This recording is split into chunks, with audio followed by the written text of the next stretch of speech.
This is Alex with All Home Investors. Today we're going to show you how to whitewash your stone or brick fireplace. But first of all, we're going to paint the inside of the fireplace black because we have the white stone inside.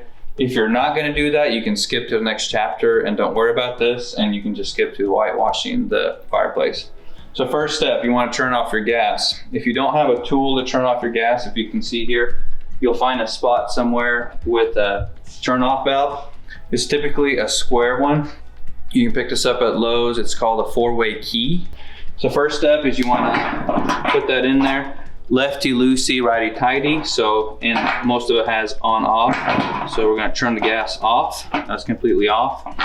Done with that. Second step is we're going to pull all the stuff out and disconnect the fireplace from the gas. So these typically are fake pieces of wood. You just lift out, and if you come over here, you can see it's got a valve shut off, and you'll just need a monkey wrench or some kind of adjustable wrench to turn it off. Righty tighty, lefty loosey. Two. As you can see, got loose there. You can usually use your fingers to the rest of it, and it's literally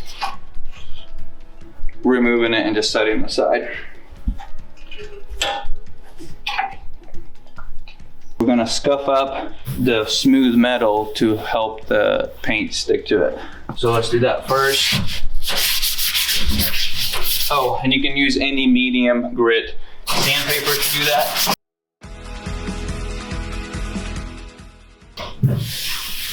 That should be it. Okay, so this is the high heat paint that we're going to use to spray the inside of this. And you got to use the ceramic paint in order to protect your fireplace. So first we're going to sweep this out. To clean the fireplace, you'll need some gloves, some rags, some TSP cleaner, a bucket of water.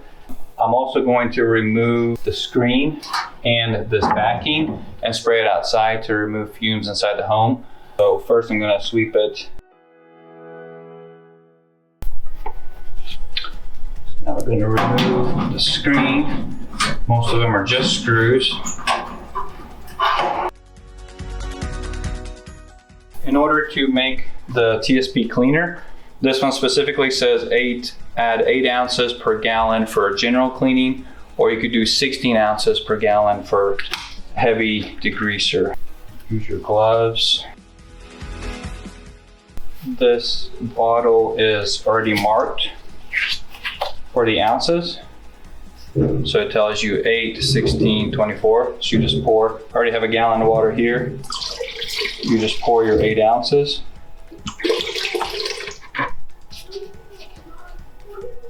That's about 8 ounces there. And all you do is dip your rag in there, squeeze out the excess, and you start cleaning it and wiping it. And that'll remove any dirt and grime off of it to help the paint stick. Make sure you use a drop cloth. And then you just start cleaning it.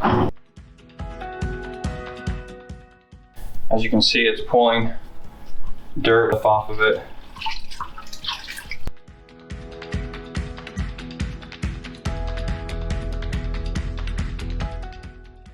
Now, some fireplaces you can actually remove your stone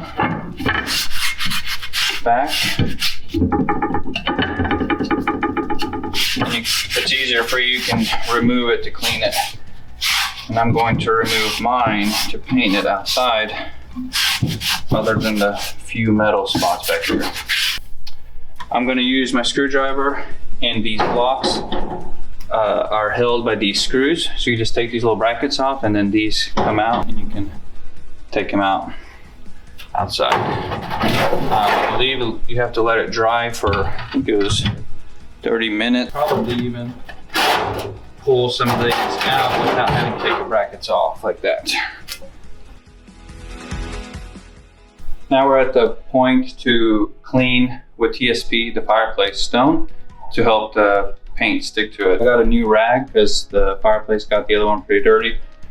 So all you do is dip your rag, take the excess off. I'm starting from the top down, and we just start rubbing all the stonework to get the dirt off of it.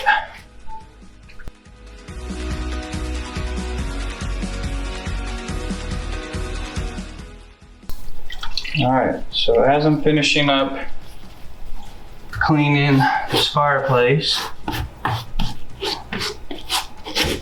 one tip with this TSP is that your goal is not to soak the stone, but to actually try and wipe every surface with the rag.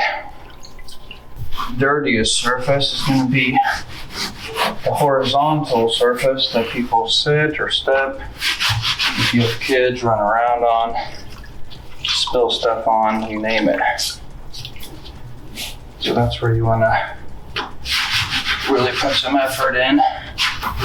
Once you're done washing, we'll basically let it dry until you don't see any wet spots on it. And like here you can see some wet spots. So once it dries, then we'll continue with the next step.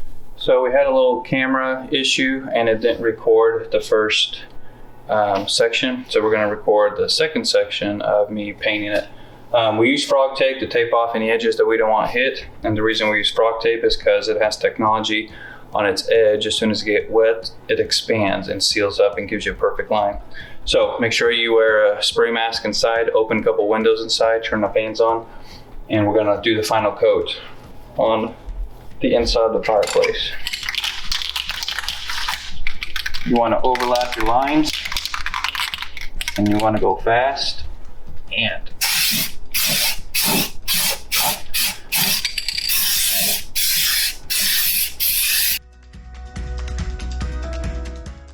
okay, now we're gonna go outside and spray the panels, the insert panels, and we'll be ready to continue with the whitewashing of the fireplace.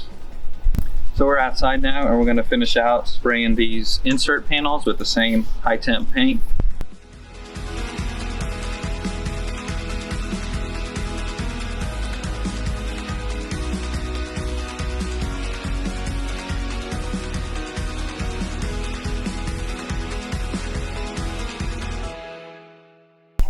Let that dry and we'll spray one more coat.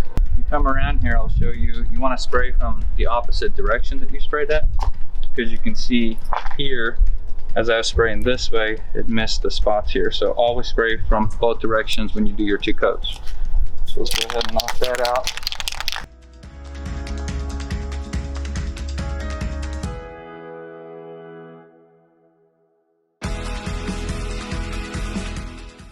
All right, we're back inside. We're gonna tape off using the frog tape, the fireplace, and then we'll show you how to whitewash it. Starting a carpet, you wanna make sure, and depending what kind of carpet you have, you wanna push it inside the carpet. That way, when you peel it off, you're not gonna get white fuzzies on the edge of your carpet. So you wanna push it down into there to take that all off.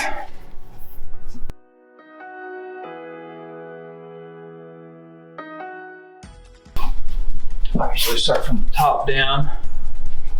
I'm not worried about the white mantle because we're going to be using whitewash. But I will tape off our wall here.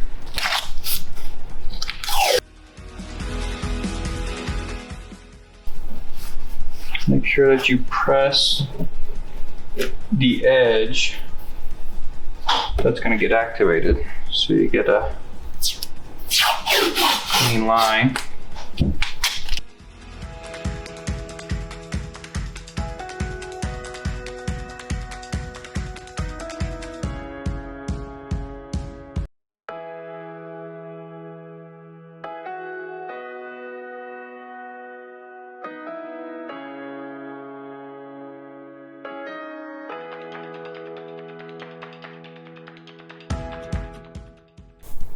All right, we are now at the point we have everything taped off. We ran out of the green frog tape, so we finished that with blue tape. We're at the point we're ready to whitewash. Things you'll need: a dry clean rag. You'll want to get a polyester brush because you're going to be using latex paint. For the latex paint, we're going to use flat sheen. You can also use eggshell. I wouldn't recommend going up any higher than eggshell because it'll be too glossy. If you look at any stone or brick, most likely it is not a glossy, so you want it to look natural. You'll want a flat or eggshell sheen. We got the Valspar Signature Interior Paint and Primer. You can get just normal paint, it doesn't matter because we're going to be diluting it. We have a quart of clean water, 50% paint, 50% water. Mix it all up and then we'll continue on. So let's go ahead and open this up. Stir it up as well. Anytime you stir paint, you always want to stir from the bottom because all the pigment settles to the bottom.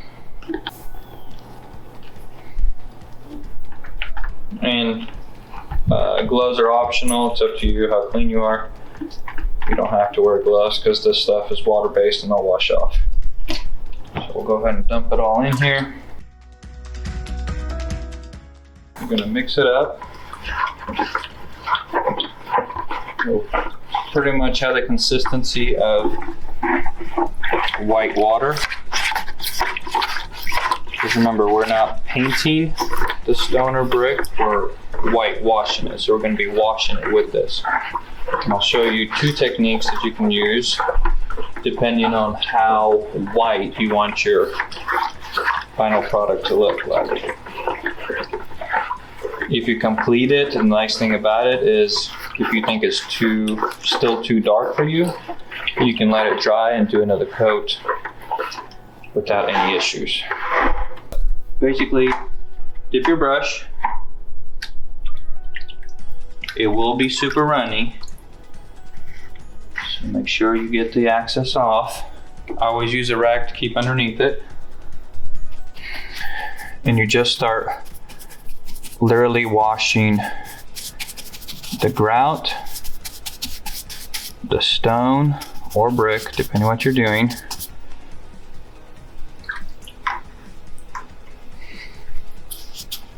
Oh, see?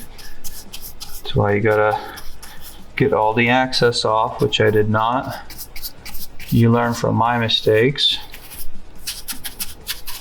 And what you want to do is you want to dab instead of paint, because if you want the natural look, it'll be dabbing on.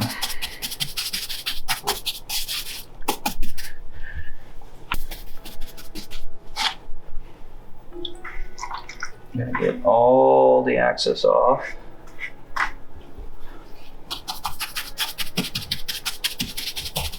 Your grout is probably going to absorb the most, so make sure you go over that several times.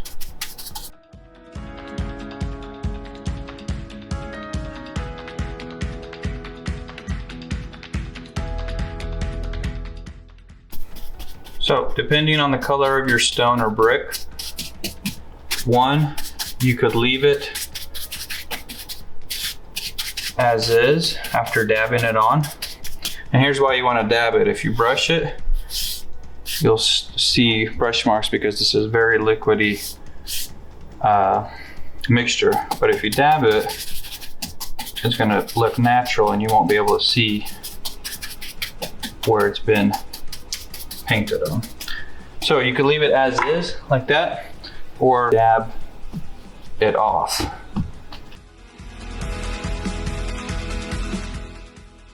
So you can see the difference. This allows some of the textures, got more depth to it, and this looks more painted, like somebody would actually paint a brick. But we're going to be doing this one, so we're going to just dab off the excess to let some of the stone come through. That's how you do it. We'll go through and finish it out and show you the end result. Okay, so we are finished with the first coat, and I think we're pretty happy with it. We don't want to go any lighter than this. If you are not happy with it, you can always go another coat, and this will actually get a lot lighter. But I am going to touch up some of the darker spots that are really popping out, like here and here. And all you do is dip your brush and get all the excess off that you can. Have your rag with you, and then just dab it, the really dark spots, and then use your rag to dab it off, and that'll blend it into what you have done already. So I'll go ahead and put the fireplace back together, pull all the tape off. If there's any spots that you have that may be splattered, we have a few tiny splatter spots. All you gotta do is just get a clean rag, wet it, and this will rub off because it's latex paint. So we'll get this cleaned up, get it put back together, and we'll show you the final product.